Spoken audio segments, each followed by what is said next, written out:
Hello, students. Today we are going to start with Moments, chapter number 8 A House is Not a Home by Zan Gaudioso. Now, something about the author. Zan Gaudioso is a contributing author and editor of several volumes of the best selling Chicken Soup for the Soul series. She is also co author of the award winning book The Buddha Next Door.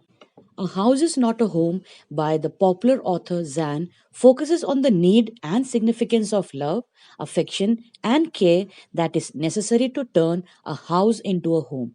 The story also reflects the challenges of being a teenager and the problems of growing up. The narrator in this story is a teenager who finds it difficult to make new friends and adjust to a new place. He feels lonely and depressed, but soon his misconception about people are removed. The narrator says that after leaving the junior high school, he was sent to a new school. There, he felt very isolated and he used to miss his old school, teachers, and friends. His old teachers, whom he met, often advised him to take part in the new school activities. They even asked him to come and meet them whenever he liked. One Sunday afternoon, the author was sitting at home. He was doing homework. It was cold and the fire went on in the fireplace. His mother came and stoked the fire.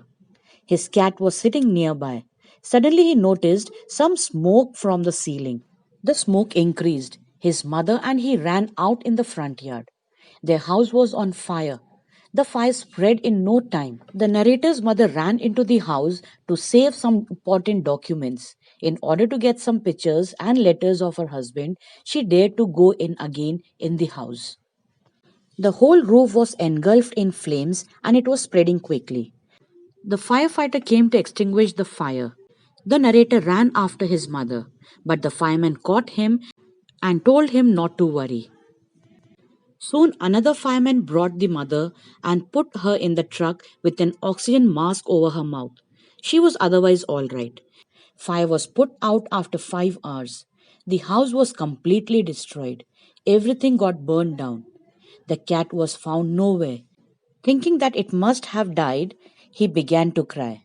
Then later on, he with his mother went to his grandparents for the night. The author felt like an outcast. He went to his school in a bad condition. He had no shoes, no books, no backpack. He was in an old dress. He started feeling dejected and isolated. He had no interest for life anymore. The news of fire soon spread in the school. Everyone was concerned for him. And to his surprise, his classmates who did not speak to him in the class showed their concern to him. The next day at school, they were acting even more strange than usual. While he was getting ready for the gym, they asked him to hurry up. And when he reached the gym, there was a big table set up with all kinds of stuff on it. They had taken up a collection and bought him school supplies, notebooks, all kinds of different clothes like jeans, tops, sweatshirts. It was like Christmas for him. He grew emotional. He felt great relief as the students came to meet him. They were those who had never visited him earlier, but now they were all friendly with him. He made many friends that day. A month later, the author was at his house. It was being rebuilt. Two of his new friends came to see him. The fire had brought a new change in his life. He only missed the cat in his newfound company of friends. One day, a woman came to him.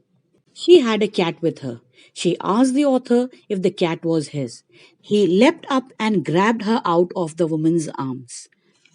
He held the cat close to him. The cat purred happily. His friends were hugging him.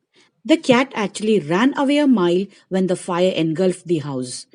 As the cat had a collar with their phone numbers on it, the woman came to know whose cat it was. She brought happiness back to the narrator. Now the feeling of loss and tragedy had gone. He was grateful to life, his new friends, and the kind lady. He felt really at home once again.